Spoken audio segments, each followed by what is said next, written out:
Queridos amigos, boa noite para todos. É uma alegria estarmos juntos, dando prosseguimento ao nosso estudo da obra A Física do Espírito, onde estamos fazendo uma interpretação transcendental dos fenômenos que permeiam a nossa realidade, sob a ótica do nosso querido Papai Walt. E hoje nós vamos falar de umas estruturas mais intrigantes que existem no nosso universo, os buracos negros. Todo aquele que guarda um certo interesse por astronomia ou pela própria ciência, não deixa de ser atraído por essas entidades tão misteriosas que são os buracos negros. Então, em que pese a nossa ignorância do assunto, nossa extrema ignorância do assunto, nós vamos tecer algumas considerações de ordem intuitiva, evidentemente, onde nós vamos fazer uma interpretação metafísica deste fenômeno, procurando enquadrá-lo na ordem natural das coisas. Esta é a nossa intenção.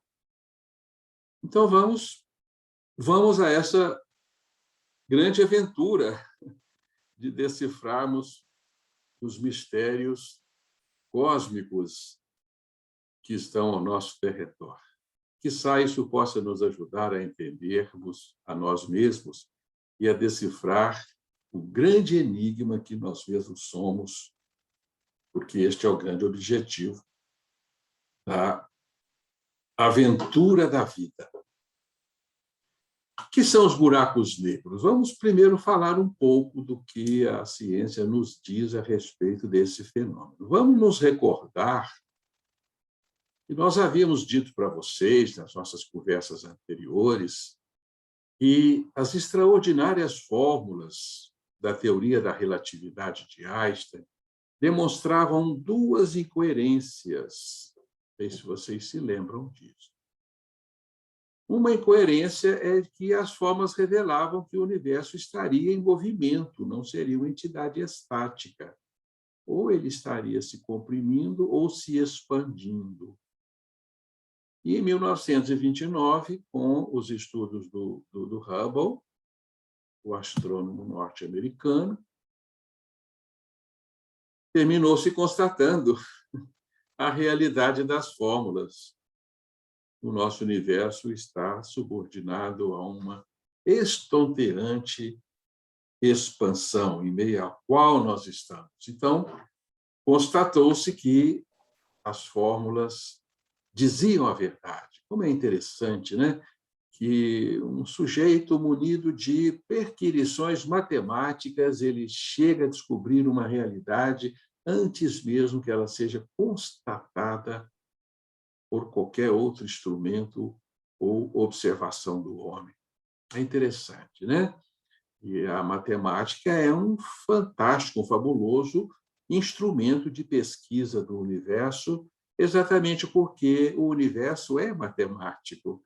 A lei de Deus é matemática. Não é assim? Por isso, a matemática está feita a penetrar na essência da realidade. Mas havia uma segunda incoerência das fórmulas da relatividade. Elas diziam que objetos dotados de massas gigantescas poderiam sofrer um colapso gravitacional, ou seja, uma força gravitacional de tal intensidade que ela sofreria uma contração rumo ao infinito negativo. Geraria um abismo de contração infinita. E a ciência chama isso, né, de singularidade. Então, ele se contrairia infinitamente. Para todo sempre, ele estaria se contraindo, até onde não se sabe. E isso foi negado pelo próprio Einstein, como vocês se recordam, né? Física correta, né? Matemática correta, física absurda, dizia o Einstein. Mas o Einstein faleceu antes de que se constatasse esta realidade. Hoje, os buracos negros são uma realidade do universo.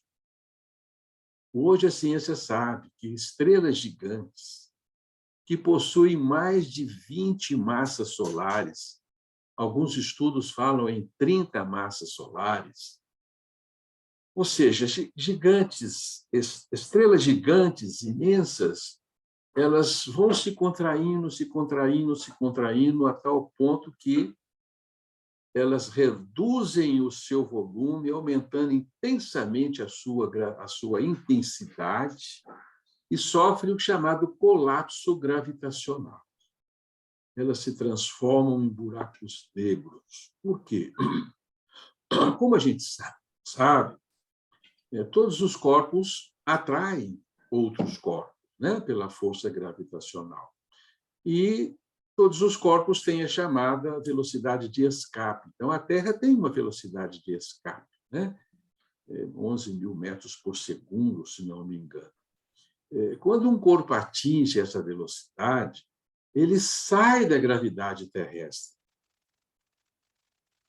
E o Sol também tem a sua velocidade de escape, né? Então, um objeto, ao atingir uma velocidade extrema, ele escapa da gravidade solar.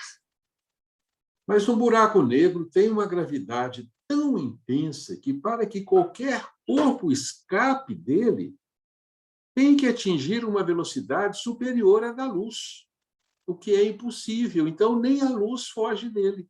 Até a luz é atraída pelo buraco negro, porque ela sucumbe a essa intensa contração gravitacional. Então, como a luz some ali naquele ponto, aquele ponto se torna invisível, se torna intensamente escuro, daí o nome buraco negro, né? Na verdade, inicialmente, eles foram chamados de estrela negra ou estrela congelada, até que, em 1967, John Wheeler, um estudioso da física quântica, lançou este nome, buraco negro. Dizem os estudiosos que, na verdade, foi um aluno na sua plateia, ouvindo-o falar das estrelas negras, lançou esta palavra, buraco negro, e o John Wheeler, extensamente, como muito perspicaz, notou a força de expressão daquele termo e o lançou, o adotou no meio científico. O meio científico absorveu muito bem essa expressão, buracos negros, porque nem a luz escapa dele. Então, os buracos negros foram revelados inicialmente pelas fórmulas da relatividade de Einstein, e na atualidade eles chegaram a ser constatados. Eles existiram como possibilidades até que, nos anos de 1970, na década de 1970, Stephen Hawking e Roger Penrose puseram-se a estudar esses fenômenos com mais detalhes, a publicar trabalhos sobre estes buracos negros, e eles passaram, então, a demonstrar a sua veracidade, a sua realidade. E o interesse atual é tão grande pelos buracos negros que o Prêmio Nobel de 2020 foi entregue, o Prêmio Nobel de Física foi entregue a Roger Penrose e sua equipe. Um trabalho extraordinário que eles fizeram, e vocês devem ter conhecimento deste trabalho, de ter fotografado um buraco negro, né? E talvez, em decorrência desse trabalho, o Roger Penrose tenha, então, ganhado o seu prêmio Nobel de Física em 2020. Né? Então, hoje se considera, e foi um anunciado de Stephen Hawking, que os buracos negros são muito numerosos no nosso universo. Acredita-se hoje que todas as galáxias têm no seu centro um buraco negro. E todas as galáxias se desenvolvem em torno de um buraco negro. E vários desses buracos negros já foram constatados nos centros galácticos. A nossa galáxia, Via Láctea, tem no seu centro um gigantesco buraco negro da ordem de 4 milhões de sóis. É a força gravitacional que está ali presente nesse núcleo galáctico, né? Esse número varia em alguns estudos, mas a maioria menciona 4 milhões de sóis. Esse buraco negro tem um nome, né? Ele se chama Sagitários A Estrela. Não sei por que esse nome não, mas a estrela é um asteriscozinho que fica junto ao ar, né? Então, Sagitários A Estrela é o nosso buraco negro, que existe no cerne da nossa galáxia e, com certeza, é essa fantástica força atrativa gravitacional que mantém a nossa ciranda, o nosso carrossel estelar, todo no seu bailado, girando em torno do núcleo galáctico, né? Fazendo com que as estrelas se espalhem e formem os seus braços, né? Nas suas circunvoluções em torno deste buraco negro, né? Essa força gravitacional é tão grande que recentemente descobriram a existência de uma estrela orbitando o Sagitário A estrela a uma velocidade de 6.000 quilômetros por segundo, 2% da velocidade da luz, mais rápido, vejam que extraordinário, mais rápido que a velocidade do elétron em torno do núcleo atômico. Ela gira ali no horizonte de eventos, né? Do buraco negro, o limiar de um ponto em que, se ela não for esperta e girar tão intensamente, ela cai no buraco negro, né? Mas os buracos negros também despertavam outras curiosidades da ciência, muito exploradas nas ficções científicas, né? Acreditava-se que eles poderiam nos levar para outra dimensão. Quem caísse ali iria surgir do outro lado do buraco negro, num outro universo, o chamado buraco de minhoca, né? Porque teria, de um lado, o buraco negro, do outro, um buraco branco. E haveria possibilidade também dos buracos negros nos projetarem para distâncias imensas em outros locais do nosso próprio universo. E uma outra possibilidade curiosa, e essa sim parece verdadeira, é dos buracos negros determinarem uma contração do tempo, não, aliás, uma dilatação do tempo. De forma que, se uma nave espacial chegar perto de um buraco negro e começar a rodeá-lo, sem cair nele, evidentemente, porque ela seria destruída, se um buraco negro, então, sofresse a ação intensa dessa gravidade, ao retirar-se, se ela conseguir evadir-se, né? Ao retirar-se, ela encontraria o universo milhões de anos depois do que ela deixou. Ela faria uma viagem no tempo, ela retornaria no futuro, em decorrência da teoria da relatividade, que não é mais teoria, e fala com que, na iminência de grandes contrações do espaço-tempo, há uma dilatação do ritmo cronológico, né? Então, enquanto a nave rodeando ali, talvez por alguns dias, ao voltar, ela encontra o universo numa outra realidade. Se ela retornasse à Terra, ela encontraria a Terra milhares de anos no seu futuro. Algo extremamente curioso, né? Mas que é viável, segundo as teorias e segundo as observações atuais da cosmologia e da física moderna, né? Então, os buracos negros são muito numerosos no nosso universo, porque o nosso universo tem uma quantidade fantástica de galáxias, né? A Andrômeda, que é a nossa galáxia mais próxima, ela tem um buraco negro de 100 milhões de sóis, né? Mais poderoso do que o nosso, que tem 2 milhões de sóis, né? A Messier 88, situado na cabeleira de Berenice, né? É o nome que se dá a uma tira luminosa, que é onde está a Messier 88, né, uma galáxia fantástica também, com 14 bilhões de estrelas, também tem no seu cerne um buraco negro de 100 milhões de sóis.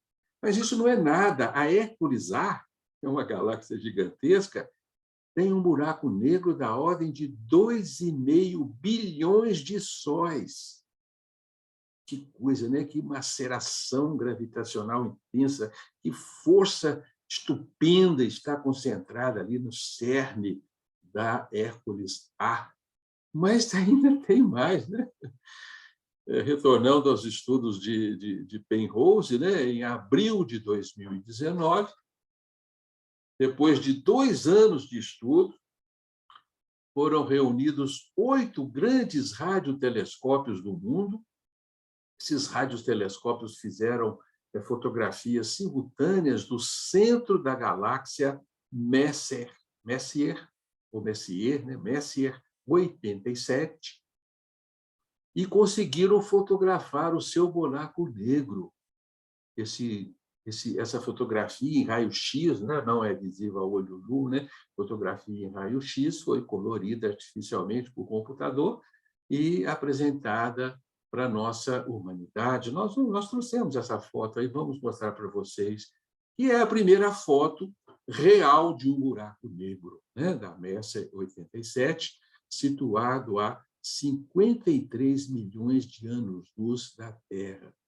Tem lá o seu buraco negro de 6,5 bilhões de sóis, né? Coisa extraordinária, né?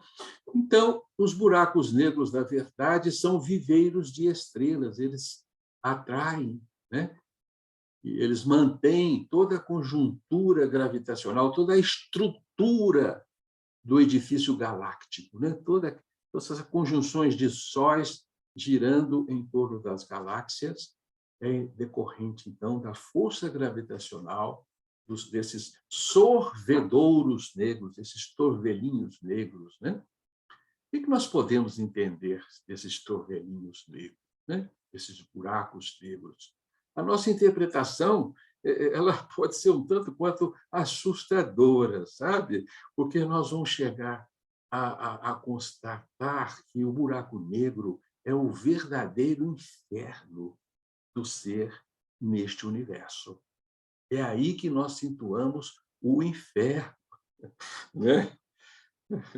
Eu sei que vocês estão se divertindo com isso, mas nós vamos tentar convencê-los de por que nós estamos pensando assim, né? Que ali nós temos o inferno do ser, né? Nessas intensas contrações dos buracos negros, né? Bem, mas vamos continuar com as nossas considerações, né? Nós acreditamos que o buraco negro ele é uma cópia menor do Big Bang. Como que se formou o nosso Big Bang? O nosso Big Bang se formou de forças contrativas que se precipitaram das planícies divinas, como nós já deduzimos, né? Saltaram do sistema, do campo divino, do absoluto, concentraram-se num ponto, sofreram uma reverberação, um ricochete, para explodir e gerar tudo o que existe no nosso cosmos. O que se formou? Um imenso buraco negro. Então, o nosso universo nasceu como um imenso buraco negro, uma conversão fantástica de forças precipitadas do sistema. Esta é uma interpretação que o Balde nos permite fazer. Não é da nossa ciência, nós já estamos no campo da metafísica, né? Considerando, então, que a gênese do nosso universo vem dessa convergência fantástica de forças que se embatumaram num ponto de densidade infinita, com tamanho nulo, singularidade, o cerne do grande buraco negro que é o nosso universo, que agora está em reversão das suas forças. Então, nós podemos considerar que este modelo que formou o universo vai se repicar dentro do próprio universo em modelos menores. Então, nós podemos considerar os buracos negros espalhados pelas planícies siderais como reverberações do mesmo fenômeno, reverberações do Big Bang. Então, cada buraco negro é um pequeno Bang, filho do grande Bang, o Bang inicial, o Big primordial, que gerou o nosso cosmos. E assim o buraco negro começa a ficar mais interessante, começa a se encaixar dentro de uma fenomenologia geral do universo, e não um fenômeno exótico e isolado, porque ele passa a ser entendido, então, como a normalidade do nosso universo. O nosso universo é feito de buracos negros. Então, existem buracos negros em todos os fenômenos que se manifestam no nosso universo. Onde há um átomo, há um buraco negro, um microscópico buraco negro, sim, feito de convergências de forças, onde, no seu cerne, a substância adquire peso e se converte em matéria. E depois vai sofrer o processo inverso de dispersão. Então, nós acreditamos que os buracos negros se formaram desde que o universo passou a existir. Depois do primeiro grande Bang, bangs menores se repicaram nas paisagens siderais, repetindo o fenômeno primordial. Talvez isso é uma possibilidade que não é científica. Talvez os quasares sejam remanescentes desses mini bangs, não tão minis assim, porque são gigantescos, né? Mas esses pequenos bangs que surgiram nos primórdios do universo. Os quasares são os objetos astronômicos mais distantes que existe no céu, né? Na paisagem cósmica. Eles estão situados a 13 bilhões de anos-luz por aí. Ou seja, eles são retratos ancestrais dos primórdios da formação do universo. E eles irradiam uma energia fantástica. E a ciência já descobriu que os quasares possuem enormes buracos negros nos seus centros. Então, são remanescentes, são luzes remanescentes, porque eles já não existem mais. Nós estamos captando uma imagem que chega a nós depois de 13 bilhões de anos. Vejam bem, então, é uma imagem ancestral do universo, é um fóssil, uma imagem fóssil do universo, né? Mas está nos mostrando essas protogaláxias, as primeiras galáxias que surgiram no nosso universo, feitos de forças que copiaram o primeiro Bang, né? Então, segundo essa proposta, que ela pode ser facilmente deduzida pela fórmula da substância, lembram da fórmula de substância? Claro, todos lembram, mas vale repetirmos, né? Alfa, beta, gama, gama, beta, alfa. O espírito se condensa em energia beta, que se contrai ao máximo possível no mínimo espaço, gerando gama, matéria. Primeira fase da substância. E depois, esse movimento sofre um ricochete. A matéria gama deve expandir-se, fazendo retornar beta, e beta sofre um novo processo de expansão, fazendo retornar ao estado alfa, espírito. Não é? Portanto, os buracos negros reverberam, os buracos negros não se contraem ao infinito, como pode ser deduzido das fórmulas de Einstein. E, né, vocês podem estar até dizendo, mas estamos contrariando o grande Einstein? Não, nós estamos simplesmente, né, repetindo o que a maioria dos cientistas estão falando. Não sou eu que estou dizendo isso, né?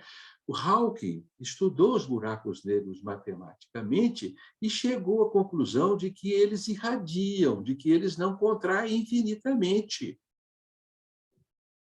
O que seria um absurdo do ponto de vista da nossa natureza, porque na nossa natureza não existem movimentos unilaterais. Todo movimento no sentido deve gerar um movimento no sentido oposto complementar, de mesma intensidade, lei de ação e reação. Então, o ciclo da substância nos mostra isso, né? O processo de contração dá lugar a um processo de expansão. E assim as forças se equilibram ao final. Então, o buraco negro irradia. Hawking nos deixou essa afirmativa, dizendo que o buraco negro cria e emite partículas, por isso eles evaporam-se com os anos. Né? Quem expressou essa palavra foi o Hawking, né? Buracos negros têm fundo, buracos negros evaporam-se, porque eles irradiam matérias, eles irradiam forças eletromagnéticas. Né? Uma das provas disso é uma descoberta recente da cosmologia, da astronomia.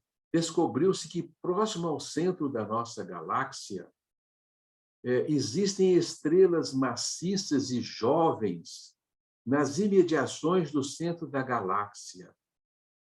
E, pelo tamanho dessas estrelas, elas se formaram por ali. E hoje já se aventa a possibilidade de que elas tenham se formado no próprio núcleo da galáxia, porque elas são tão grandes que elas têm uma vida muito curta. E se elas se tivessem se formado na periferia da nossa galáxia, elas não teriam tempo para chegar lá onde estão. Então, se elas estão ali, é porque elas se formaram por ali, se formaram bem próximo ao centro da nossa galáxia.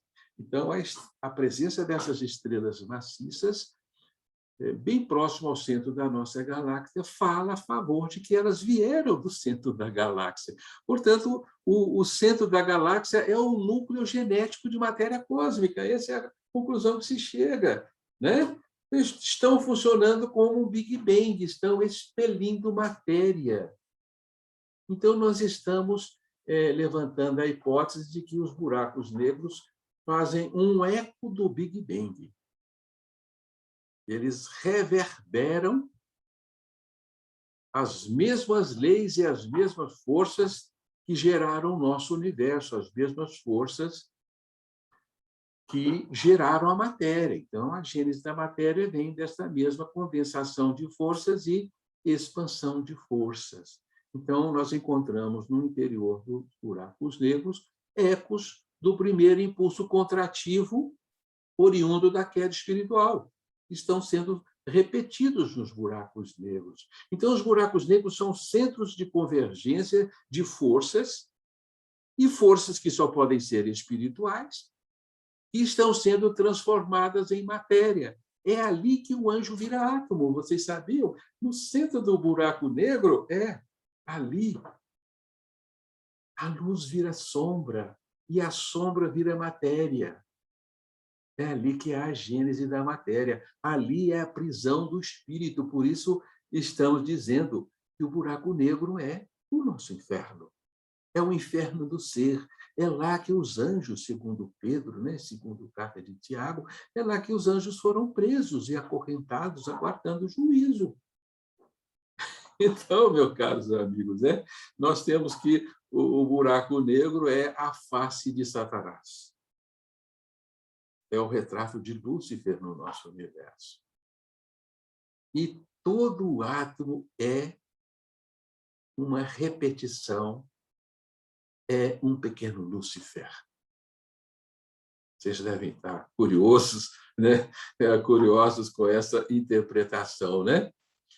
Mas nós estamos lançando essa ideia, né? Agora, o que é contraído? O que se transforma em matéria do ponto de vista assim, prático, né, da nossa ciência, né? Nós estamos entendendo que as galáxias elas estão envoltas em uma névoa de uma espécie de matéria chamada matéria escura. Lembram da matéria escura? A matéria escura representa 90% do peso de uma galáxia. Elas extrapolam o limite das cirandas de estrelas e formam o halo galáctico, muito além da galáxia visível. E essa matéria é misteriosa, não se sabe que matéria é esta. Então, nós estamos compreendendo que a matéria escura é fruto de um impulso contrativo oriundo do Big Bang, e se espalhou pelo universo. E essa matéria escura se ajunta, porque ela tem, né, força atrativa, e onde ela vai se juntando, ela vai se espremendo, se espremendo, até formar um buraco negro. Então, essa aí é uma possibilidade ainda não aventada pela nossa ciência, de que os buracos negros sejam contrações de matéria escura. Essa matéria escura, então, é o protótipo da matéria visível. É a partir dessa matéria escura, subordinada a uma intensa contração, que se formam as partículas atômicas que nós conhecemos, sobretudo o próton.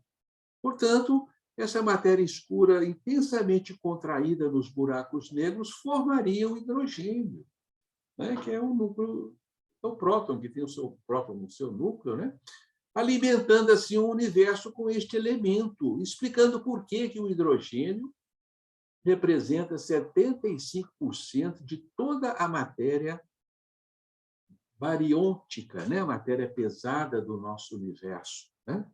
75% de todos os elementos existentes no nosso universo é hidrogênio. E a ciência não sabe explicar como, né, ao longo de 13 bilhões de anos, as estrelas estão queimando ativamente o hidrogênio, e o hidrogênio não acaba, né? Por quê? Porque ele recicla nos buracos negros. Os buracos negros fazem uma reciclagem, né, atraindo energias cósmicas, resíduos cósmicos, né, do universo à matéria negra, fazendo uma fusão, né? Então, é uma fundição, o cerne do buraco negro, formando a matéria que vai servir ao cosmos, né? E vai gerar, consequentemente, todos os outros elementos. Então, nós estamos postulando como tese de que a nucleossíntese primária se repete nos buracos negros. Vocês não podem levar isso a sério, não, porque a ciência não fala isso.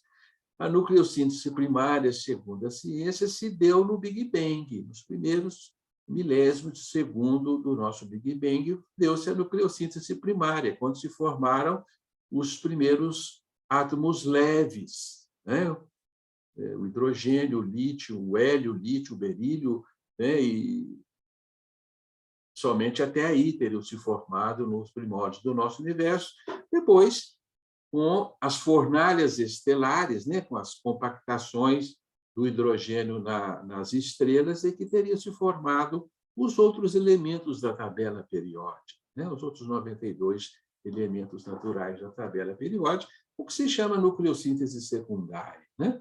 Então, as estrelas seriam aquelas que fundiram todos os átomos do nosso universo, depois dos 4 primeiros átomos leves, fazendo a nucleossíntese secundária. Mas nós estamos propondo, porque, de acordo com a cosmologia, não há mais nucleossíntese primária, só nucleossíntese secundária. Mas é possível que sim, né? Se formos levar a sério as pesquisas de Hawking, né, que dizia que partículas e matérias são expelidas do buraco negro, são chamadas radiações Hawking, nós podemos pressupor ali uma nucleossíntese primária, sim, né? Então, os buracos negros fazem a reciclagem da matéria do nosso universo. Então, planetas mortos, restos de estrelas gravitando em torno das galáxias, esses resíduos terminam sendo absorvidos novamente para o buraco negro, ali são fundidos, né, nessas fornalhas gravitacionais, gerando novas matérias prontas a formarem novas estrelas, novos mundos, fazendo assim a reciclagem da matéria, fazendo com que a matéria, né, como nos diz o Balde, a matéria nasce, cresce, desenvolve e morre, e continua renascendo, crescendo, se desenvolvendo, né, assim como todo ser vivo, né, sofre esse mesmo processo, essa mesma reciclagem, né? Uma das provas disso está na galáxia da Antena. Não sei se vocês já ouviram falar da galáxia da Antena. A galáxia da Antena era vista nos telescópios em forma de uma antena parabólica, né? Parecia uma antena parabólica. E depois que o telescópio Hubble fotografou a galáxia da Antena, constatou-se E, na verdade, essa galáxia da Antena é uma galáxia canibal, né? Então, ela está situada lá na constelação de Peixes, a 100 milhões de anos-luz da Terra, a galáxia da Antena. E, na verdade, ela não é uma antena, é uma galáxia engolindo a outra, é uma galáxia canibal, é uma galáxia maior sugando uma galáxia menor, né? E deu para nós essa impressão de uma galáxia em forma de uma parabólica, mas é um choque galáctico, né? É o que vai acontecer com a Via Láctea e a Andrômeda daqui 2 milhões e 500 mil anos, né? As duas estão numa rota de choque e uma vai devorar a outra, uma vai, né, reciclar a matéria da outra, vai ser um inferno esse entrechoque de Andrômeda com galáxia. É o que está acontecendo na galáxia de Antena. Então, a galáxia maior está sendo absorvida pela galáxia maior. Mas o que é feito dessa matéria? Aquela mundaréu de astros que caem no buraco negro da galáxia maior. Aquilo desaparece no infinito negativo? Não. Não pode, né? Pela reverberação de forças.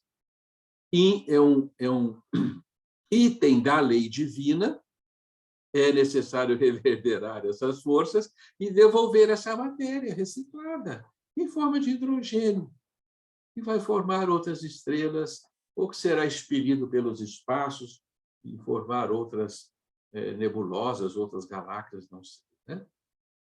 Mas aí, então, estamos lançando essa ideia de que os buracos negros sejam concentrações de matéria escura.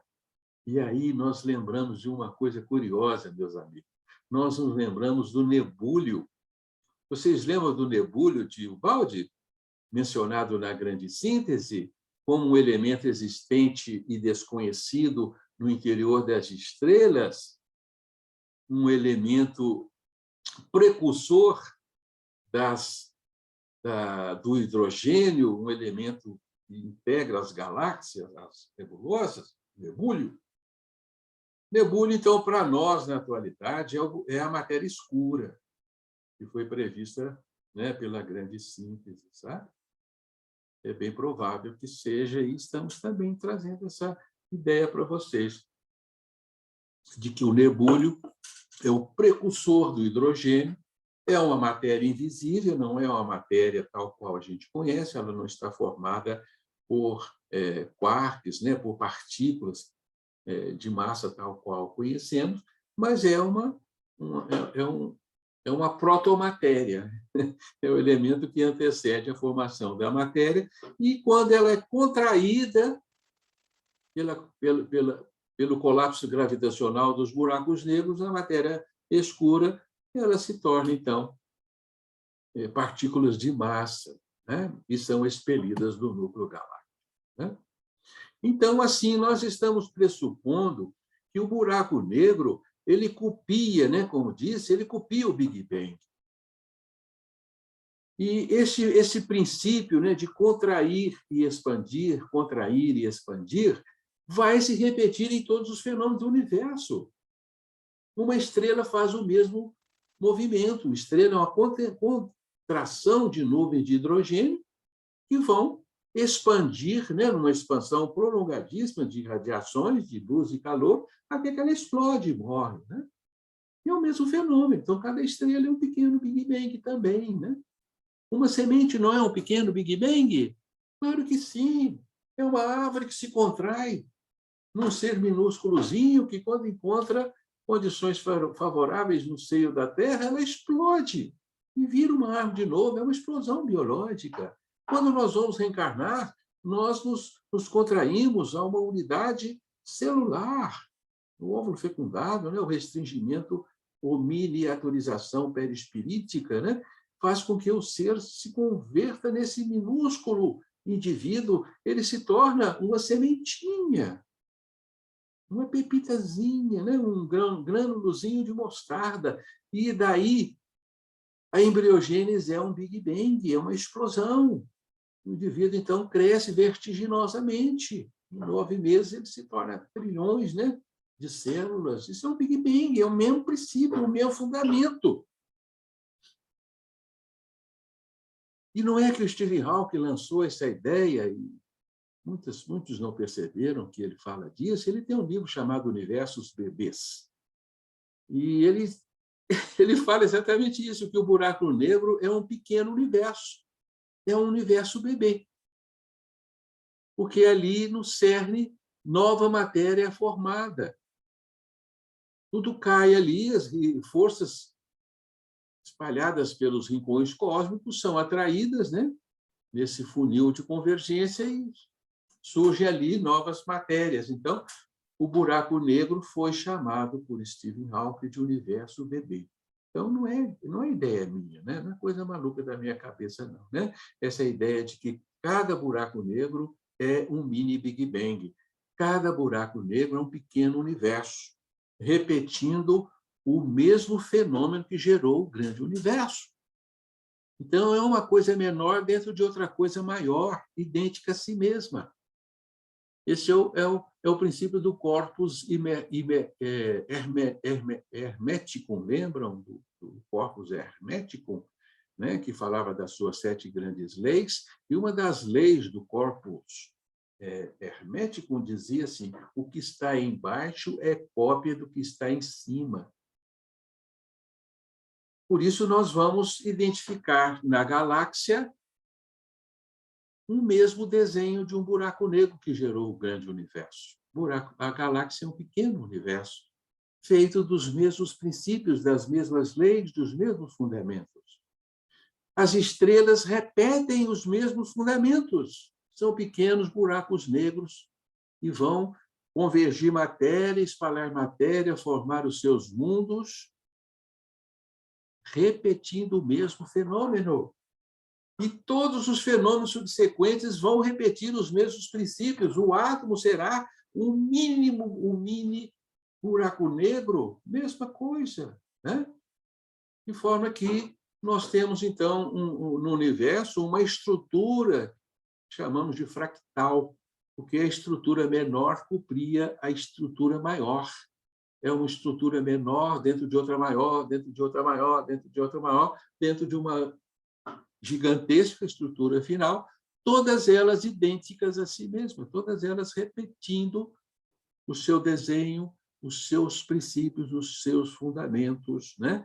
Que são os fundamentos holográficos. É um holograma o nosso universo, porque a parte é idêntica ao todo. Né? Portanto, nós estamos validando também a teoria do Cristo, né? Ao comparar o nosso universo com a semente de mostarda, a menor de todas as sementes, mas que está em processo de expansão e se tornará a maior das hortaliças. Nós somos assim, o universo todo é assim, a galáxia é assim, as estrelas são assim, os mundos são assim, os seres que se formam nos mundos são assim. Então, este é um princípio universal. Por isso, o buraco negro é um princípio universal. Mas, na nossa metafísica, nós vamos evoluir ainda um pouco mais a interpretação do buraco negro. Nós vamos dizer para vocês que isso não é normal. Não. Isto não é da vontade de Deus, não. Esse negócio de embatumar forças a uma dimensão mínima para depois retirar dessas forças, que aí vão formar um caos, um verdadeiro inferno, daí tirar criações. Deus não cria desta maneira. Isto é produto da queda do espírito. Então, nós vamos dizer para vocês que o buraco negro é uma patologia cósmica, é uma doença do nosso universo. Isso, o nosso universo é uma doença no seio da eternidade. Quem falou isso foi o nosso papai Ubaldi. São palavras de Ubaldi. Nosso universo é uma doença no seio da eternidade. Está sendo curado pela evolução, Está sendo curada a doença pela evolução. Portanto, é uma anormalidade a que a substância divina se subordina por imposição da queda do espírito, porque a queda do espírito é que faz a convergência das forças, é a centralização das forças no movimento determinado pelo egocentrismo. É isso aí. Portanto, o buraco negro é filho do egocentrismo, de forças egocêntricas fantásticas. E vocês vão me perguntar, onde há um buraco negro, há um ser egocêntrico?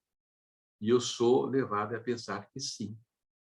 Coisa fantástica é isso. Se cada átomo é um anjo, segundo a doutrina espírita, o anjo começou por ser átomo, então o átomo é um anjo. Então, cada átomo é um centro de convergência egocêntrica.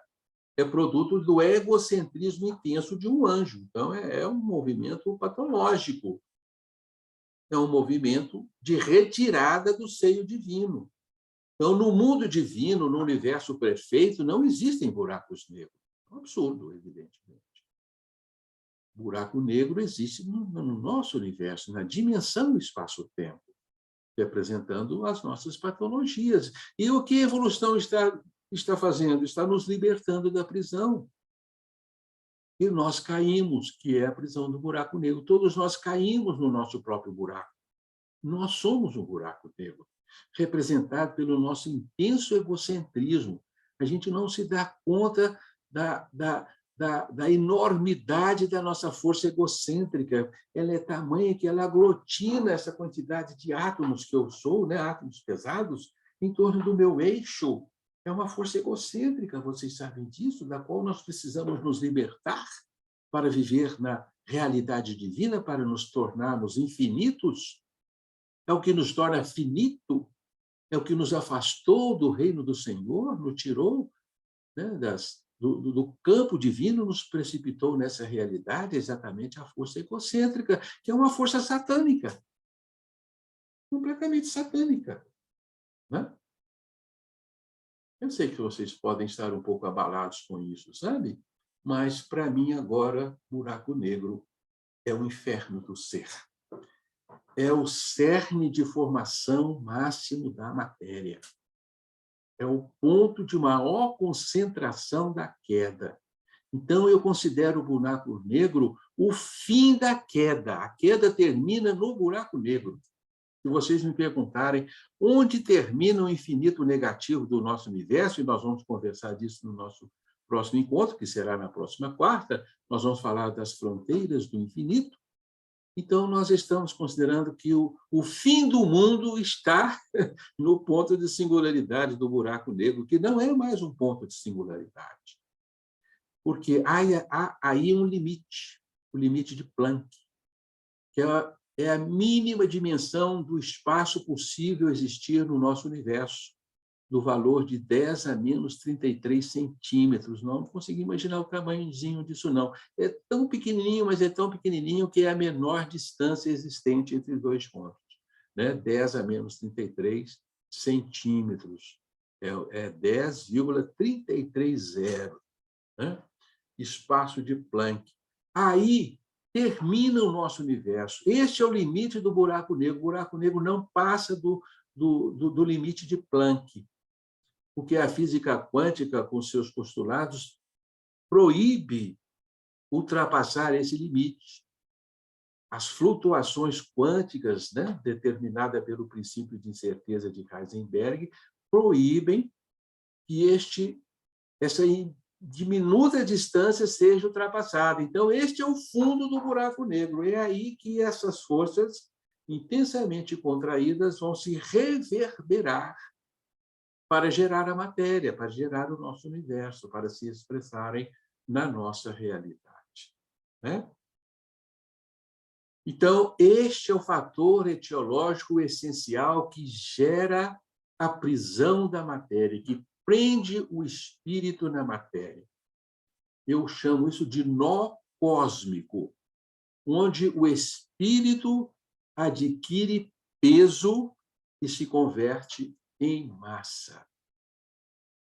Esta é a realidade do buraco. É o foco culminante da matéria, onde o espírito se encerra na intimidade atômica, encontra a sua prisão e, mais do que isso, ele morre. Aí nós vamos encontrar a sepultura do espírito. Por isto, é o inferno do espírito. Aí o espírito, que é o ser, se torna não ser. Ele aparentemente deixa de existir. Ele apaga a sua expressão consciencial. Ele cai na noite profunda dos milênios, onde ele deixa de ser, aparentemente. Mas, por misericórdia divina, ele não vai ficar para todo sempre nessa situação. Então, o espaço de Planck é a mão de Deus, é a lei que ampara a queda do ser, onde o ser repica para iniciar o seu movimento de expansão, que é o movimento de ascensão e de retorno do ser ao universo original. Portanto, aí nós encontramos a expressão da lei misericordiosa, a lei de salvação, que vai, então, retirar o espírito dessa prisão, vai retirar o espírito do seu túmulo e vai reerguê-lo para a vida eterna. Isso é muito bacana, gente, isso é fantástico, porque nós estamos julgando o Evangelho dentro destes fundamentos cosmológicos modernos. Olha só que coisa extraordinária! Eu fico muito, mas muito emocionado quando a gente começa a perceber isso, graças aos princípios que o Baldi nos trouxe. Isso é fantástico. A cosmologia do Cristo vem à tona, gente. A cosmologia do Cristo se vira ciência. Isso é extraordinário. Nós estamos tirando a poeira dos séculos que se depositou sobre as palavras do divino Rabi, né? Trazendo-a para a nossa realidade. Foi extraordinário isso. Meu Deus, isso é muito importante. É uma pena que ninguém consegue enxergar isso. Uma pena, né? Mas vai chegar um dia que talvez isso vá se multiplicar e se tornar consenso geral, quem sabe. Temos essa esperança, né? Então, gente, agora não podemos já finalizar o nosso assunto, porque já, né, vocês já entenderam hoje o que é o buraco negro, e talvez vocês possam, né, mediante esta introdução a esse intrigante tema, a essas considerações metafísicas, quem sabe vocês possam entender o que é o buraco negro, né? E se alguém perguntar para você assim, o que é o buraco negro? Você pode não falar, porque ele vai falar, se você responder, ele vai te chamar de louco, né? Vai falar assim, lá que o Satanás está preso. Ele vai te chamar de doido, você não pode falar isso para ninguém, não, né? Mas é o que nós acreditamos.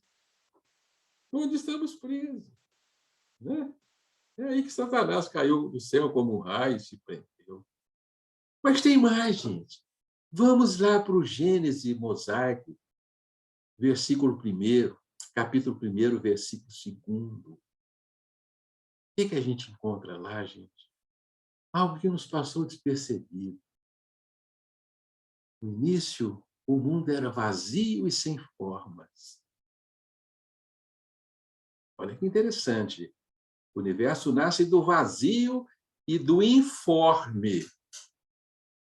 Temos aí uma primeira informação importantíssima, vamos conversar disso muito mais adiante. Vamos falarmos do vazio cosmogônico ou cosmogênico. Nosso universo nasce do vazio. Mas continua o Gênesis mosaico na sua voz que atravessa os séculos, porque tem autoridade para isso. O Espírito de Deus pairava sobre as águas do abismo. Olha que interessante, havia um abismo ali. Havia um torvelinho de sombras no início da formação do universo. Que coisa interessante! O Espírito de Deus pairava sobre as águas do abismo. As águas é a representação da substância. É o mar quântico das origens. E, de repente, nesse mar quântico das origens, e aqui já é uma teoria científica, há uma perturbação, há uma flutuação quântica que vai gerar um torvelinho, um abismo, um buraco negro que vai anteceder a formação do Big Bang. Então, o Gênesis Mosaico nos fala, sim, do Big Bang. O Espírito de Deus pairava sobre as águas do Big Bang primordial. O abismo das origens, assim que nós chamamos esse torvelinho, esse buraco negro fantástico do início, onde ali se embatumaram as forças que se precipitaram do sistema, formaram o abismo das origens. A concentração era tal que ali se formaram os primeiros férmions e bósons estáveis, que vão gerar os quarks, que vão gerar os prótons e os nêutrons, e vão formar os primeiros átomos. Forma-se assim aquela primeira sopa quântica primordial, onde estavam presos, né, os fótons, né? Era um buraco negro, era uma fogueira negra que não irradiava, porque a própria luz estava presa nessas sombras. E Deus disse: libertem-se os fótons da sopa quântica primordial. E os fótons se libertaram. E viu Deus que isto era bom. E foi a tarde e a manhã o primeiro dia. É assim que a Gênese fala. Bacaninha demais, não é? É muito bacana, gente. É bacana demais quando a nossa cabeça começa a fazer síntese de religião e de ciência, né? Eu fico ouvindo o nosso querido companheiro com as suas aulas fantásticas lá, né, Henrique, né, do curso de Ciência e Religião, e fico falando assim, nossa, meu amigo, você podia conhecer o balde, né? Eu tinha te dado tanta luz, né? Ia somar tantas essas luzes que você já tem, né? Bem, enfim, a nossa ciência nos informa que 380 mil anos depois do primeiro dia, em que o Espírito de Deus, com as suas leis, pairava sobre as águas do abismo fundamental, o abismo das origens, interferindo neste caos, nessa balbúrdia de forças, para que elas se organizassem minimamente e permitisse a formação das primeiras partículas atômicas. Então, 380 mil anos depois, os fótons se libertaram deste buraco negro primordial, porque ele se dilatou a tal ponto de permitir a libertação dos fótons. Então, foi neste dia que o universo brilhou pela primeira vez. Este foi o primeiro dia do nosso universo, desde os primórdios há 380 mil anos. O dia, né, para a realidade do universo não é o dia do homem, evidentemente. Né? Os Gênesis Mosaico não nos falam de dias de 24 horas. Né? Então, veja que extraordinário. Nós podemos juntar a cosmologia moderna com o Gênesis, com a cosmologia do Cristo, mediante as teses de Ubaldo. Né? Isso é fantástico, né, meus amigos? Bem, nós encerramos assim essas pequenas digressões sobre o buraco negro. Vamos fazer, então, um pequeno compartilhamento aqui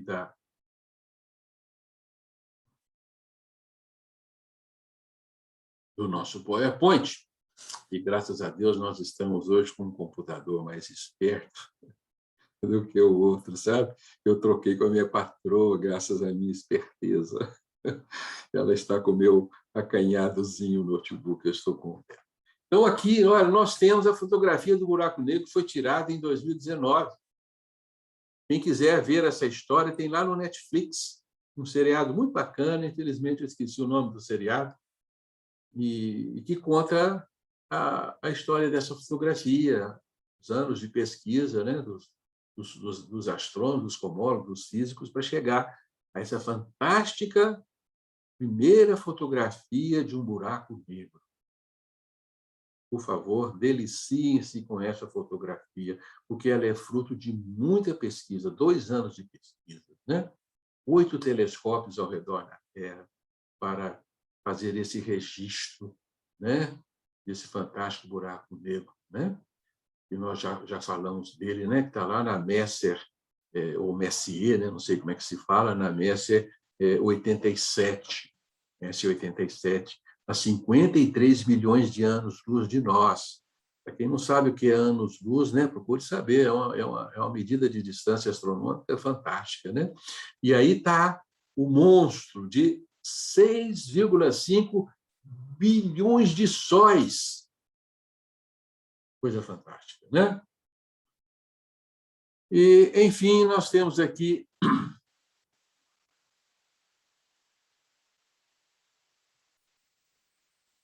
o nosso esquema fundamental. Voltamos aí à grande fórmula da substância, que é o nosso modelo fundamental. Ele é que vai nos servir, então, de espelhos para refletir todas as nossas verdades, todos os nossos conhecimentos, todos os fenômenos do nosso universo, e nós vamos compreender perfeitamente na força de compactação, que eu estou chamando aqui de contenção egóica. Forças se precipitaram do mundo dos espíritos, do reino do espírito puro, onde existia uma força individuante, chamada autocentrismo, nós vamos estudar isso bem mais à frente.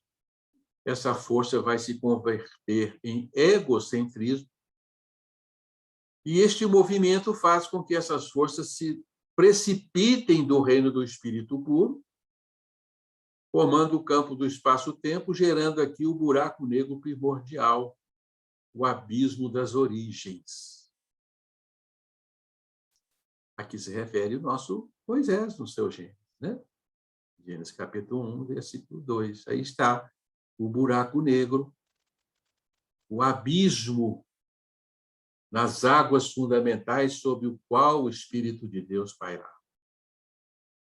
Graças à interferência das leis divinas, há um rebote dessas forças contrativas que vão gerar, então, a expansão cósmica e todas as radiações físicas e o próprio movimento de evolução, em que o campo espaço-tempo fechado do universo está se expandindo, fazendo com que essas forças impactadas no buraco negro primordial retornem ao estado de grandeza em que foram criados, o estado primordial em que foram criados. Então, nós não fomos criados para nos constrangirmos nessas intimidades absurdas que são os buracos dele.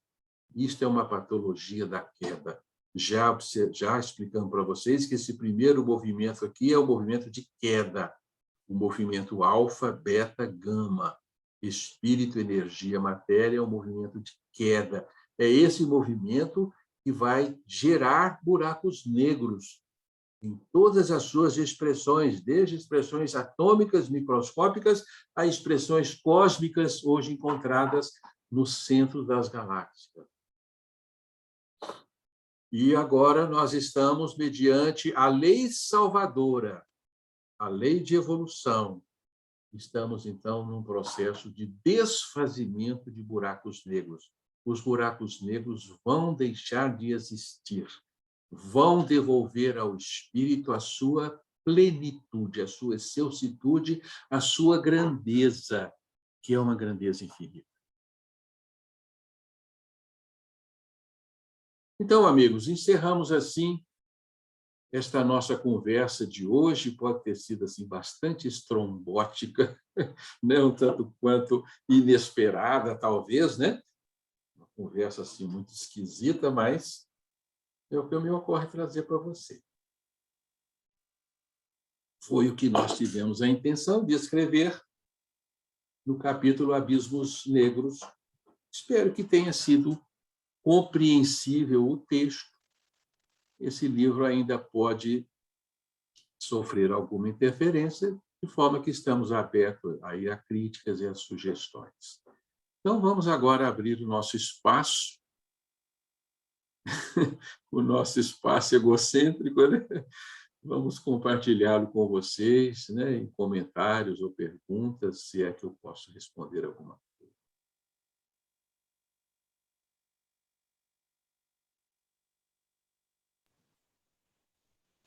Bem, o Alex colocou o nome do documentário, chama Buraco Negro no Limite do Conhecimento.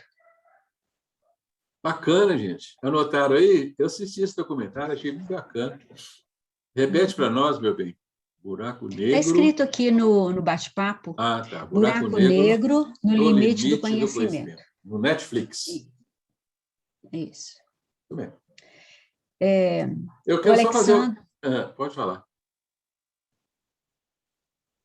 Pode ir.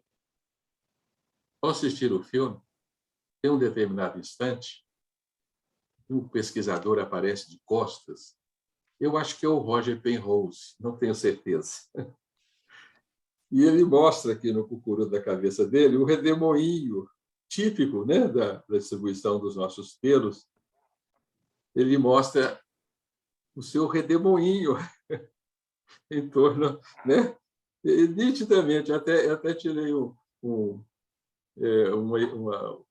fotografia no celular, eu tirei uma fotografia da tela, sabe? Ele entrando com os seus papéis para apresentar o resultado das suas pesquisas em busca do buraco negro, um indivíduo fenomênico aí, intensamente procurado nesses anos todos, e o buraco negro está nele. Ele é o buraco negro, está ali, o redemoinho ali, né? O desenho da galáxia dele impresso no cucuru da cabeça dele. Está lá o buraco negro, ele é o buraco negro procurando outro buraco negro. Eu achei engraçado isso, fiquei rindo sozinho. Né? Que eu vi o buraco negro na cabeça dele e ele procurando o buraco negro. É igual o sujeito montado no boi procurando o boi, né?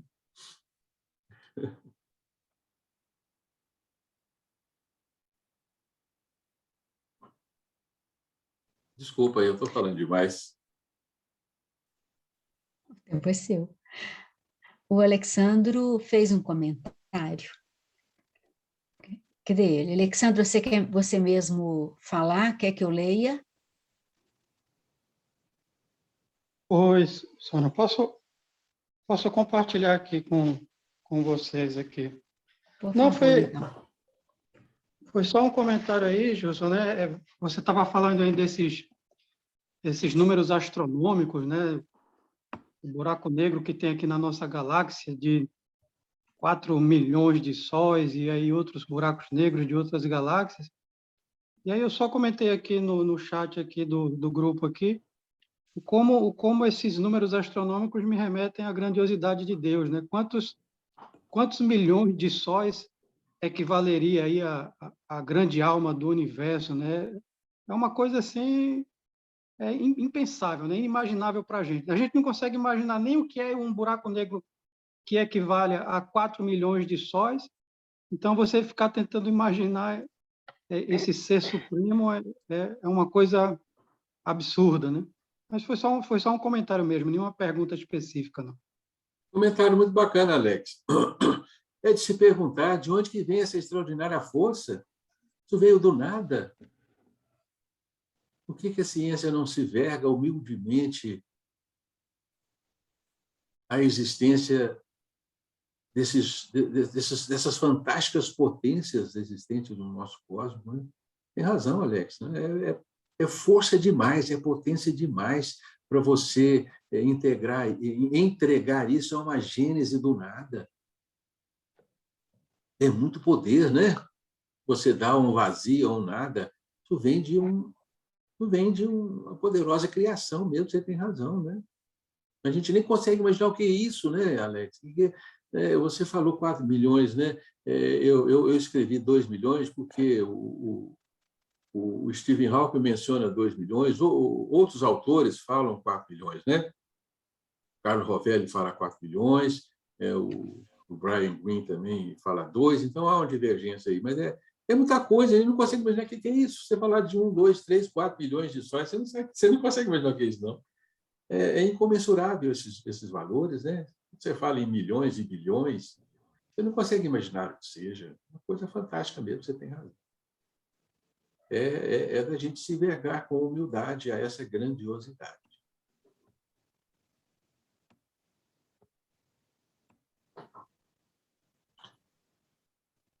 Mais alguns comentários, meus queridos?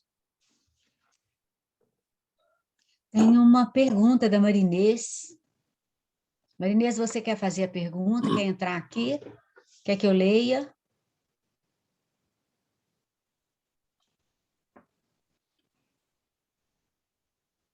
Marinês, está me escutando?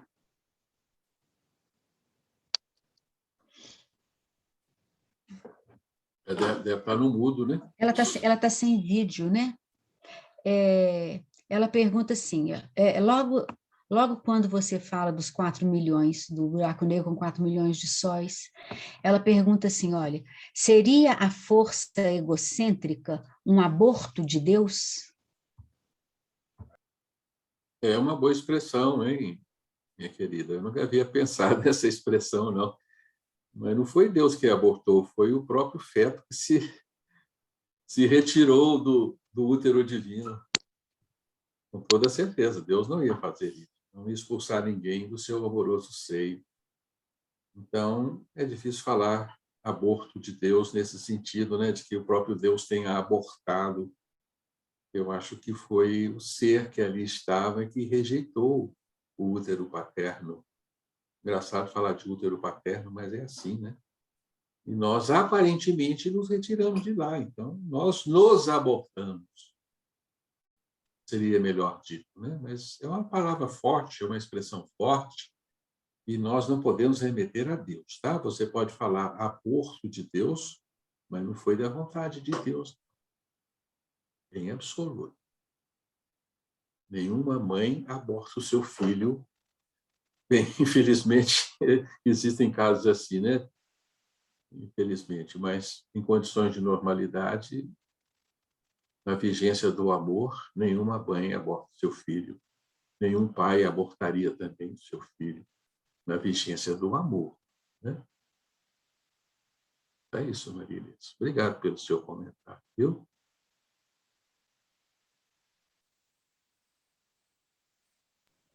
Foram só esses 2, querido. Mas que bom.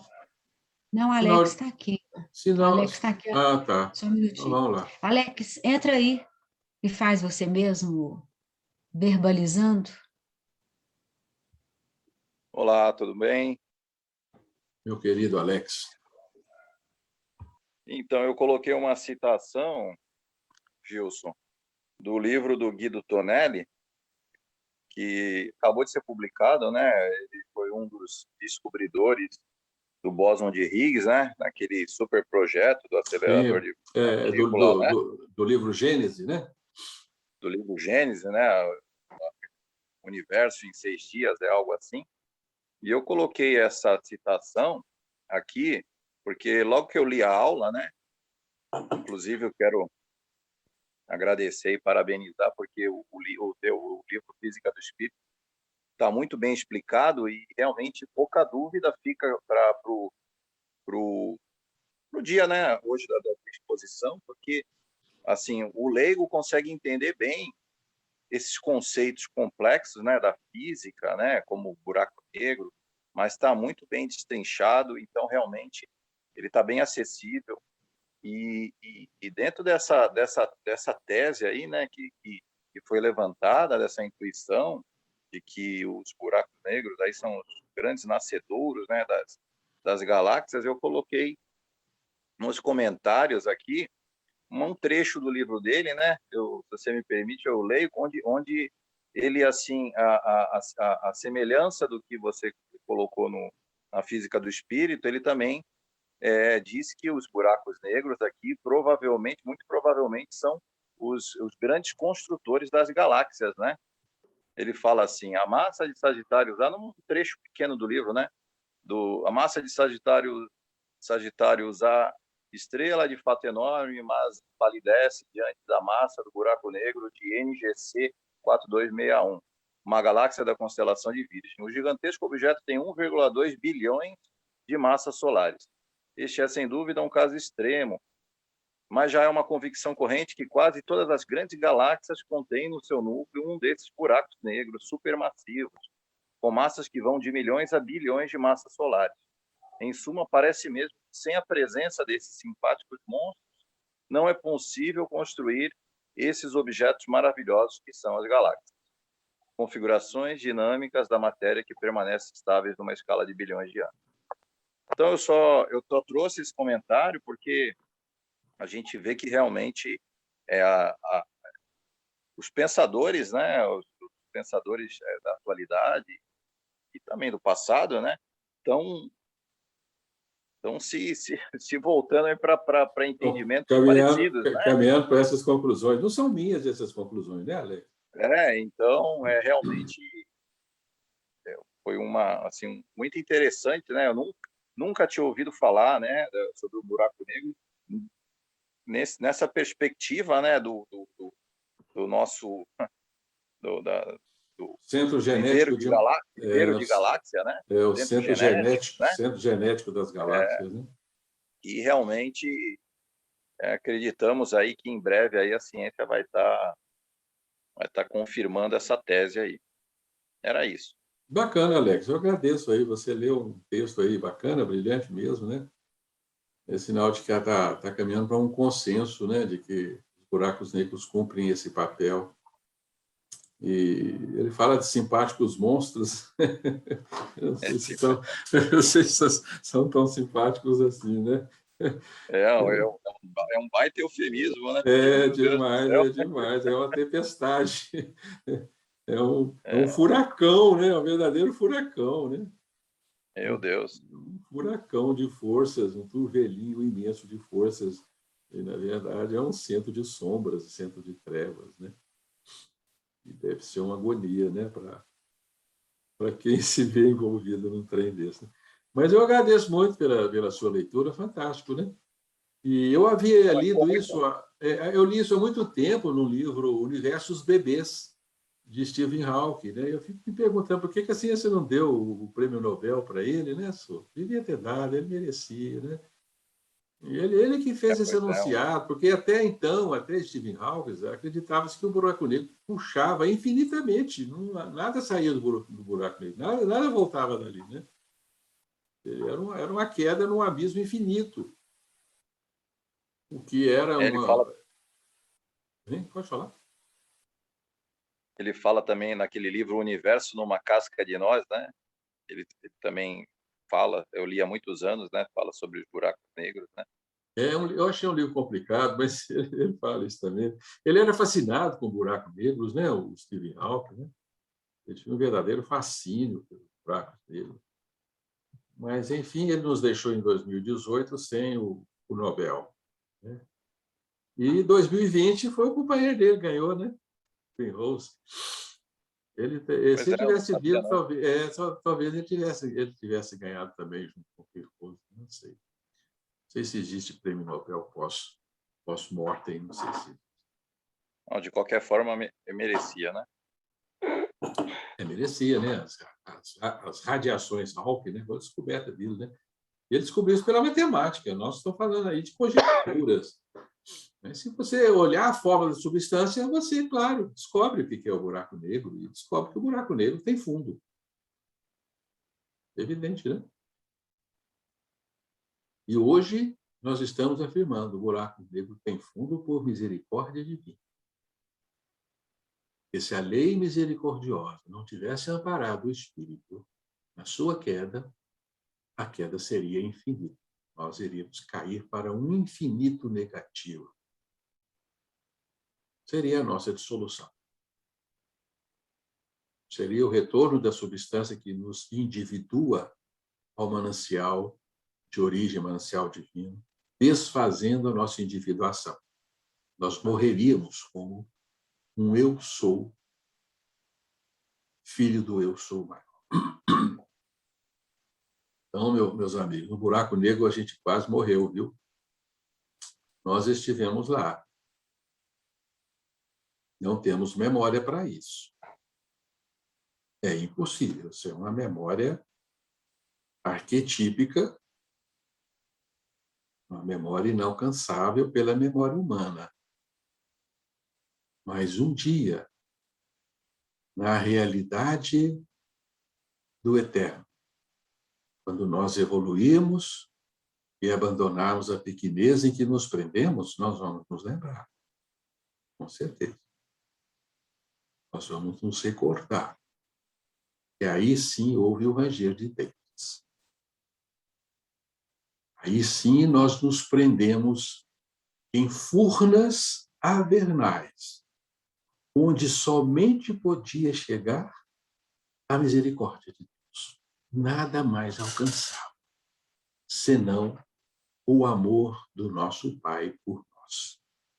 Quando nós entendemos isso, nós iremos ajoelhar diante do Senhor e agradecermos em lágrimas, porque Deus nos salvou da morte. Deus nos amou no pecado para que vivêssemos e retornássemos ao seu seio amoroso. Essas palavras são de Paulo, né, gente? São palavras de Paulo.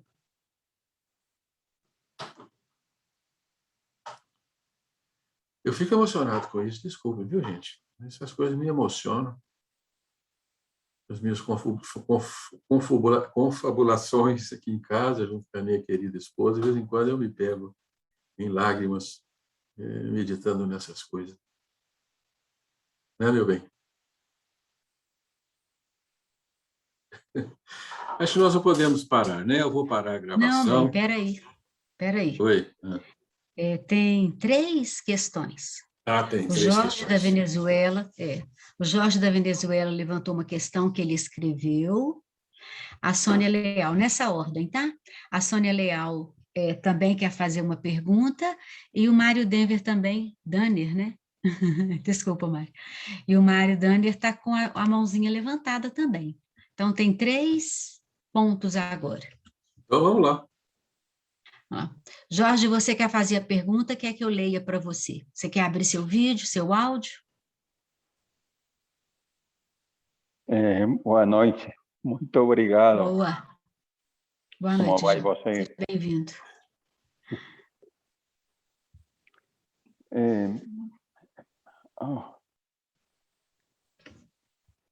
Desculpa, você pode ler a questão para todos? Posso sim, perfeitamente. Muito Deixa eu obrigado. deixa eu só colocar aqui 2 pessoas para dentro.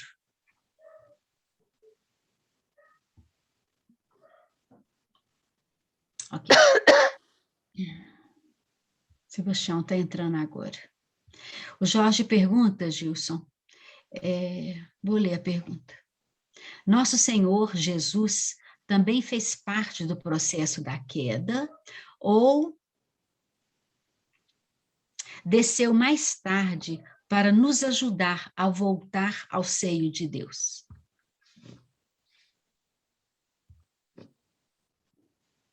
Jorge, essa pergunta é bastante interessante no momento atual das nossas confabulações.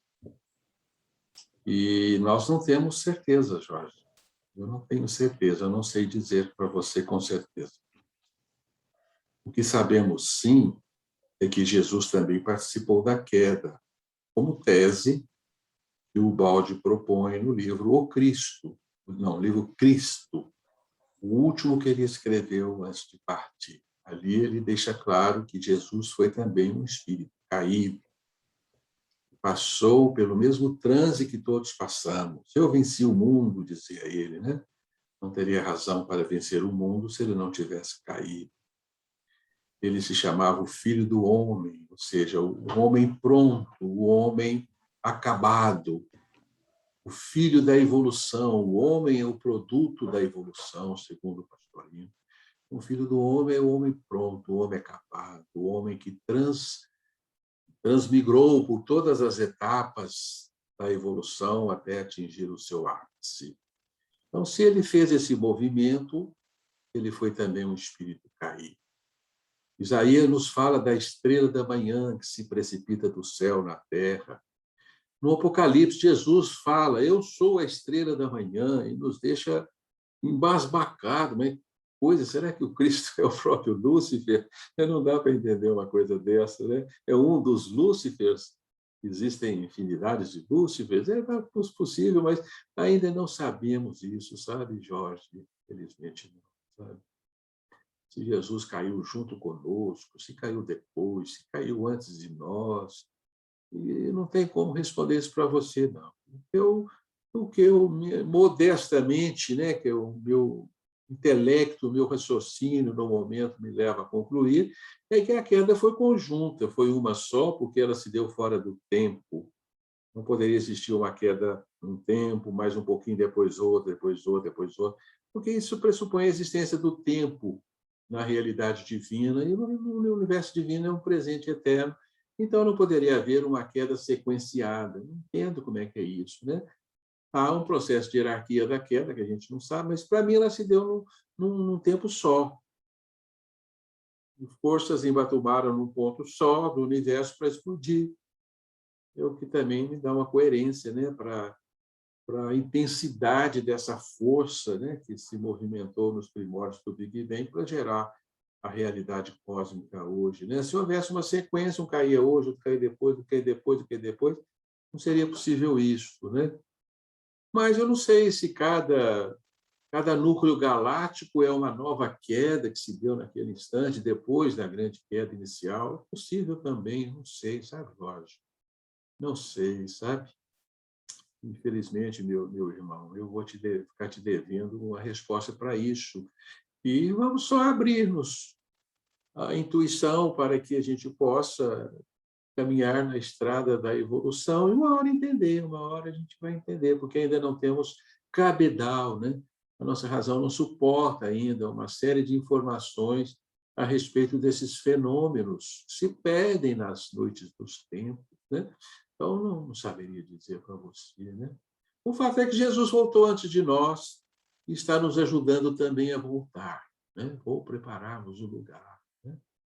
E continua imerso aí na nossa intimidade como uma força imanente a nos carrear aos altiplanos divinos. Mas eu não sei dizer para você o que você pergunta, não, tá? Se caiu antes de nós, caiu depois, não sei dizer isso, tá bem, meu amigo? Então, ficamos abertos a todas as possibilidades, certo? Con permiso, doctor, voy a hablar en español porque se me dificulta mucho poder expresarme en portugués. Bien. Pregunto porque en el libro A Camino da Luz, El Camino de la Luz de Emmanuel, psicografiado por Chico Xavier, en esa obra el espíritu Emmanuel hace referencia a que cuando la Tierra fue formada, ya Jesús era un espíritu grande, elevado. Entonces, por eso pregunto esta cuestión acerca de si Jesús era un espíritu puro que llegó después de la caída o tuvo que participar en el proceso de elevación nuevamente. Você tem razão, Jorge. E o mesmo livro, Caminho da Luz, nos fala que Jesus evoluiu em linha reta. Uma expressão que está lá no livro, eu entendo que essa expressão é simbólica, porque não se pode evoluir em linha reta, porque o universo não é reto, a evolução não é reta.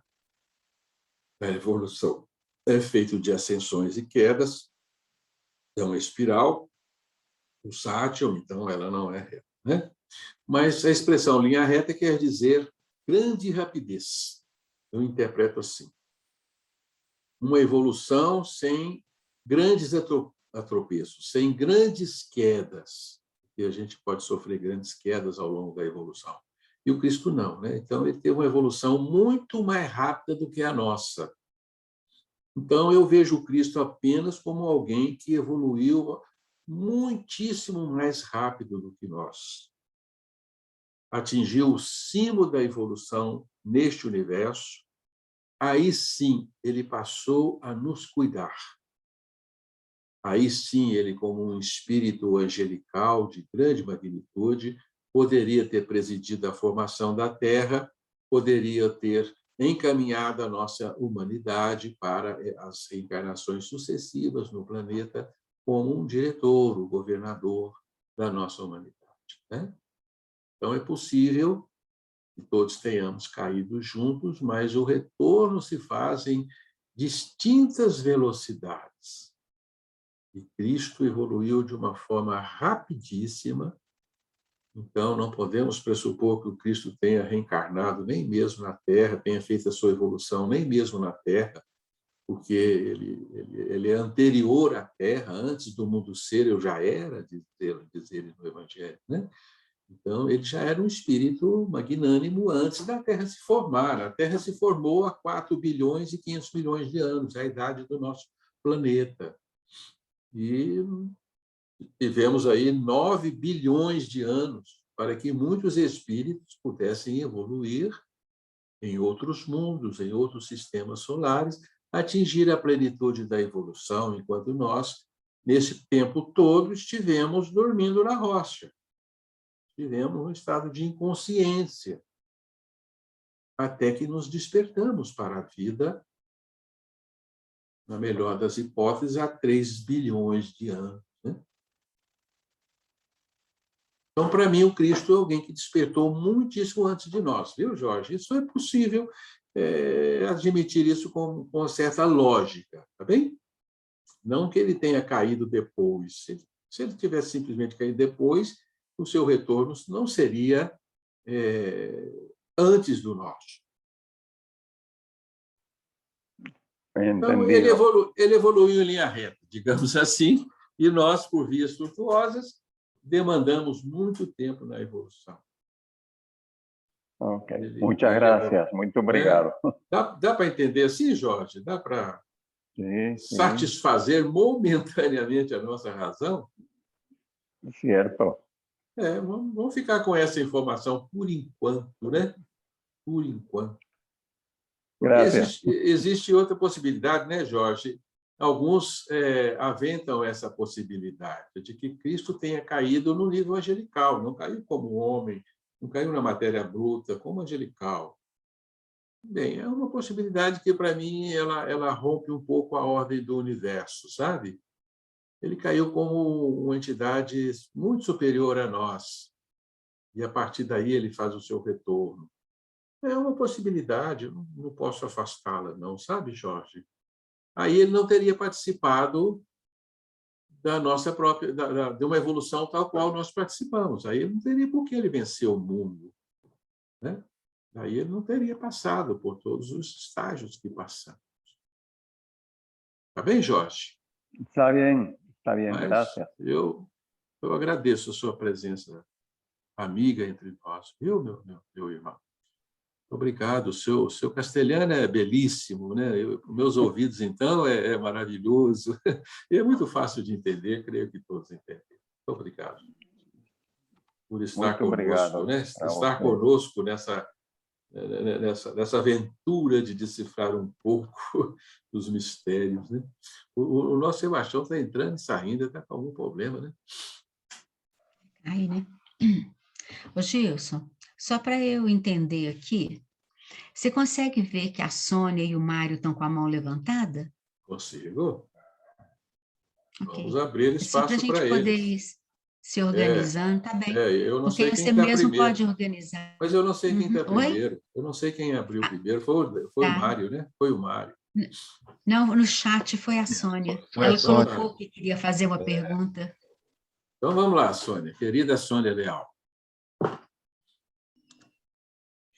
Bom, boa noite para todos, né? Boa noite, Gilson. Boa noite, Xará. É o seguinte, você falou sobre os buracos negros e buracos de minhoca. Qual seria a relação entre esses dois? Ou essa relação não existiria? O buraco do minhoca é não é nem uma hipótese, né? É uma conjectura humana de que existiria um outro lado do buraco de minhoca. Eu acho interessante essa conjectura, outro lado do buraco negro, porque, de fato, existe o outro lado do buraco negro. O outro lado do buraco negro é o sistema, não é? É o universo, não espaço-tempo, é uma realidade divina. Esse universo afunilou, o universo divino afunilou, estreitou-se e expandiu no buraco negro, né? Então, a figura real de um buraco negro é uma figura de uma ampulheta, né? É algo que se estreita num ponto e está se abrindo no outro. Então, o buraco negro é apenas uma face do fenômeno, né? Do outro lado, nós temos, de fato, o sistema, o universo divino, o absoluto. É o outro lado do buraco de minhoca. Eu não acredito no buraco de minhoca como uma passagem para universos paralelos físicos também. Não faz sentido, né? Tá bem? Entendi. Entendi. Aí para mim não faria sentido, mas o outro lado do buraco negro é uma realidade adimensional. E está, na verdade, emborcado, né? Tá certo? Está acima, né? O universo negro, o buraco negro vem lá de cima do sistema, se estreita ao limite, agora está expandindo para voltar, né? É isso? Você vai fazer o desenho de uma bolacha, não é? É um toro que chama, né? Toro. Tá bom, então, tá certo. Mas então é plausível o buraco negro, o buraco branco, né? O buraco branco foi a queda, né? Não é tão branco assim, mas é o chupão inicial, é a convergência das forças que vão se precipitar no ponto de singularidade para explodir, né? Então faz sentido, né, Sônia? O buraco de minhoca, né? Seria uma dobradura do espaço. Isso. É isso aí. A porta estreita, quem sabe, é o canal do Parque do Universo, né? O canal do Parque do Universo, nós falamos do Parque do Universo anteriormente. Né? Esse é o canal do Parque do Universo. E quem sabe é a porta estreita também, né? Que nos separa do sistema. Que o Cristo tanto fala, né? É o outro lado do buraco negro, né? Nós vamos ter que nos espremer aí, né? É o fundo da agulha onde a gente vai ter que passar, né? Valeu, Gilson. Eu que agradeço, Sônia. Eu estou rindo dessas coisas, né? Que é muito interessante a gente ficar pensando nisso, né? Mas está aí. Agora é o mar. Tá certo, Sônia. Obrigado, viu, querida, pela sua pergunta. Tá, obrigada a você também. Vamos lá com o nosso Mário. Boa noite, Gilson, Sônia, a todos, irmãos e irmãs. É uma alegria retornarmos, né, a mais esse encontro. Buraco negro é um assunto um pouco árido, né? Sim. Espero que tenha ficado um pouco melhor. Aos poucos vai esclarecendo. Você falou uma coisa que me ajudou. Eu ia perguntar sobre a questão dos buracos negros, porque eu entendi que são túmulos e berços de matéria, né? Eles engolem matéria, galáxias, e, ao mesmo tempo, expelem irradiação. Né? Regurgita. Regurgita matéria, átomos, luz, radiação.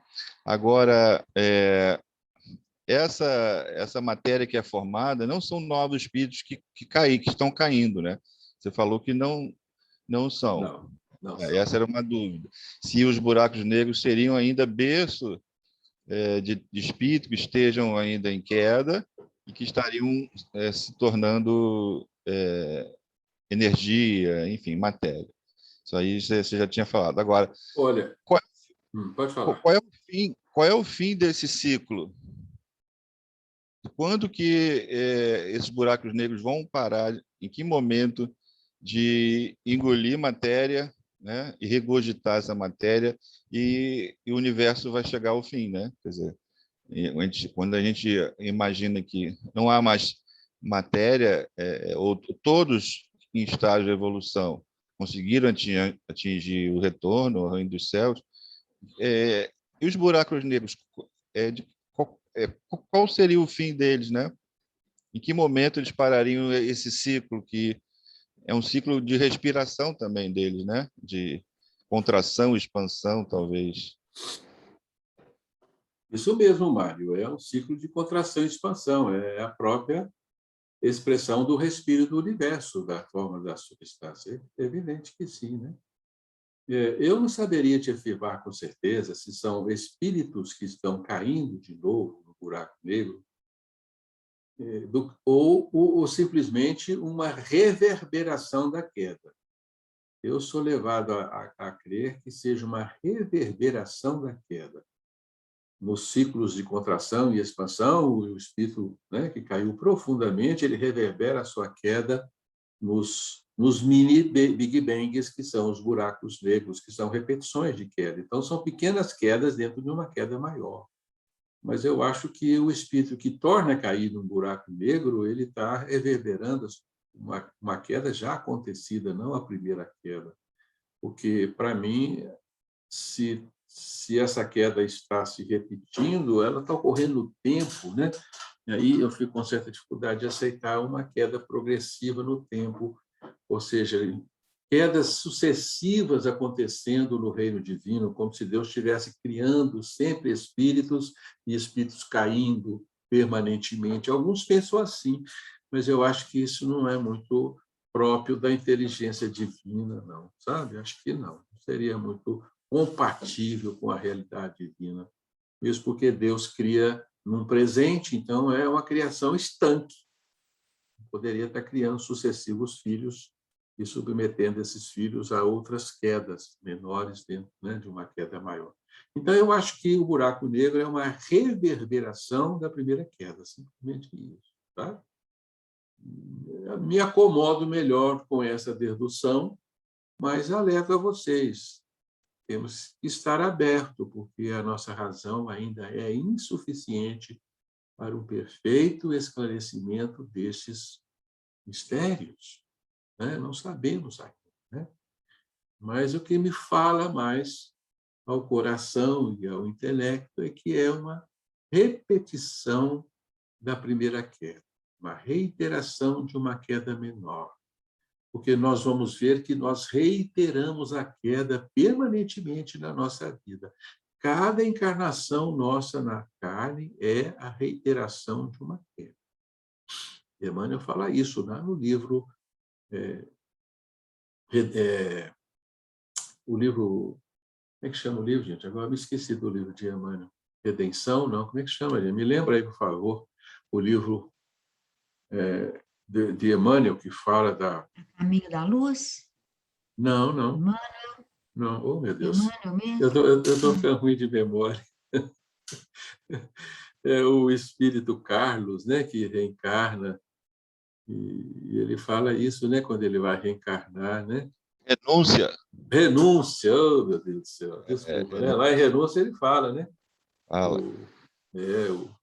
Os dois espíritos amigos, né? Um está reencarnando e está pesaroso porque vai sofrer a queda. Alcione, né? Alcione, é isso. Eu tentando dizer que eu li esse livro. Mas então o espírito amigo dele fala que é isso, a grande queda já aconteceu, essa é uma pequena queda. Você vai para a matéria agora, é uma pequena queda, a grande queda já aconteceu. Ele fala isso lá, vocês podem rever isso, que interessante, lá no livro Alcione, né? Renúncia. Então, eu estava dizendo que a grande queda já aconteceu e agora a gente repete a queda em fenômenos menores. Então, para mim, um buraco negro, que são pequenos universos dentro do universo imenso, são reverberações da primeira queda. Tá certo, Mário? É a forma como eu respondo a você, né? Que não são novos espíritos caindo. Eu acho que isso não é possível. E até quando vai isso? Isso vai acabar, com certeza. No horizonte de tempo ainda indefinido, a própria ciência já determinou que o universo vai morrer. Vai morrer. Vai morrer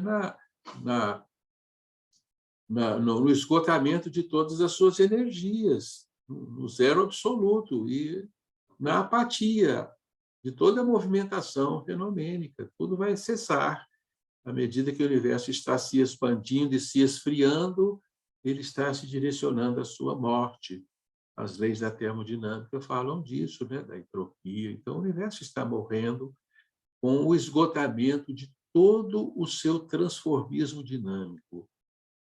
Então, meu amigo, as forças gravitacionais em ação no palco cósmico vão desaparecer pelo fenômeno da expansão. A expansão vai vencer as forças gravitacionais existentes no universo, elas deixarão de atuar. Então, a força gravitacional vai morrer. Morrer na força gravitacional, morrem as estrelas, morrem os buracos negros, desaparecem, tudo vai desaparecer, o universo vai sucumbir, né?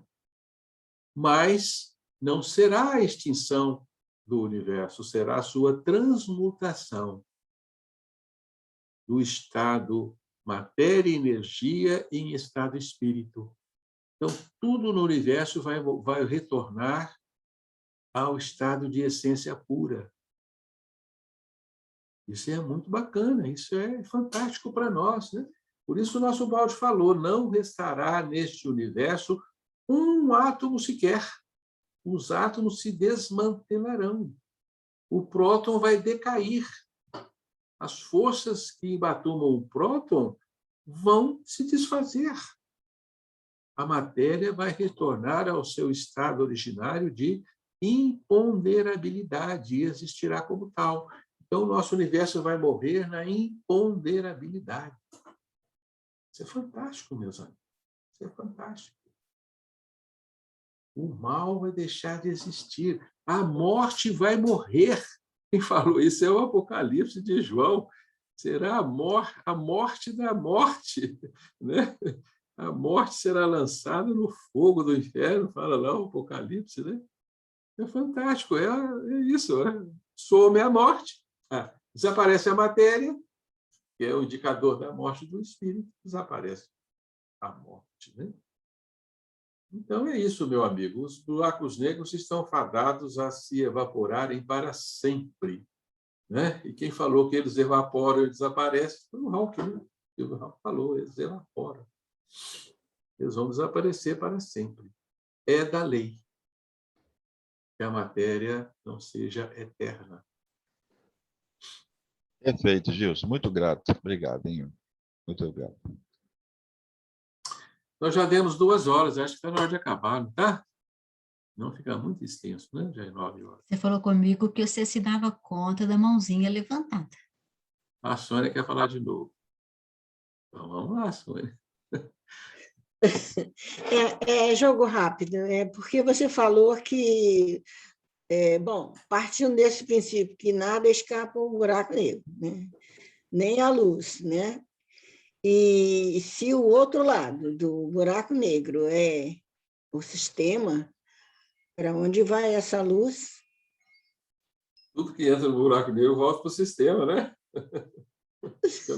Porque a luz é físico, né? É no campo físico. Não. O buraco negro ele é um triturador de tudo que existe nesse universo físico. Então, ele tritura a luz, tritura forças e radiações cósmicas, partículas, átomos, ele vai triturar tudo e vai reciclar esse material. Então, na verdade, esse material não vai ressurgir do outro lado, né, Sônia? O outro lado do buraco negro, na verdade, está na evolução, né? Tá certo? O que está do outro lado do universo é o que veio do sistema, não o que está voltando para o sistema. O outro lado do buraco negro é de onde nós viemos. E para onde vamos voltar, né? Tá certo? Mas se a gente cair no buraco negro, nós não vamos voltar para o sistema. Não vamos passar para o sistema por aí, não. A nossa matéria será raçarocada, as forças que nos constituem são imortais, nós apenas iremos nos reverberar e seremos regurgitados do buraco negro, uma outra manifestação física do nosso próprio universo, né? Valeu. Quando eu falei da porta estreita e que do outro lado está o sistema, é lógico que a gente logo é induzido a pensar, então, se eu mergulhar no buraco negro, eu estou salvo, vou sair lá no sistema. Pois é, Não é tão simples assim. Não é que tão rapidez! Se fosse tão simples Então assim, né, tá. Sônia? A gente podia pegar uma nave aí e partir para o centro da galáxia, né? Mas não é bem assim, né? Valeu, Gilson, valeu. É o inferno, né, Sônia? Então, você cair no inferno, você não vai acordar no céu do outro lado, né? Mas do outro lado do inferno está o céu também. Ah, sim, com Evidente que certeza. está. Valeu, muito obrigada, Gilson. Nada, querida. A gente fica embolando com essas coisas, né? Bem, meus amigos, nós já podemos terminar, porque o nosso tempo já está esgotado. Foi uma alegria muito grande estar com vocês nessas confabulações. Esperamos ter sido útil de alguma forma, né? Que Jesus nos ilumine, nos ajude a entendermos a nossa realidade e a nós mesmos. Paz e alegria para todos.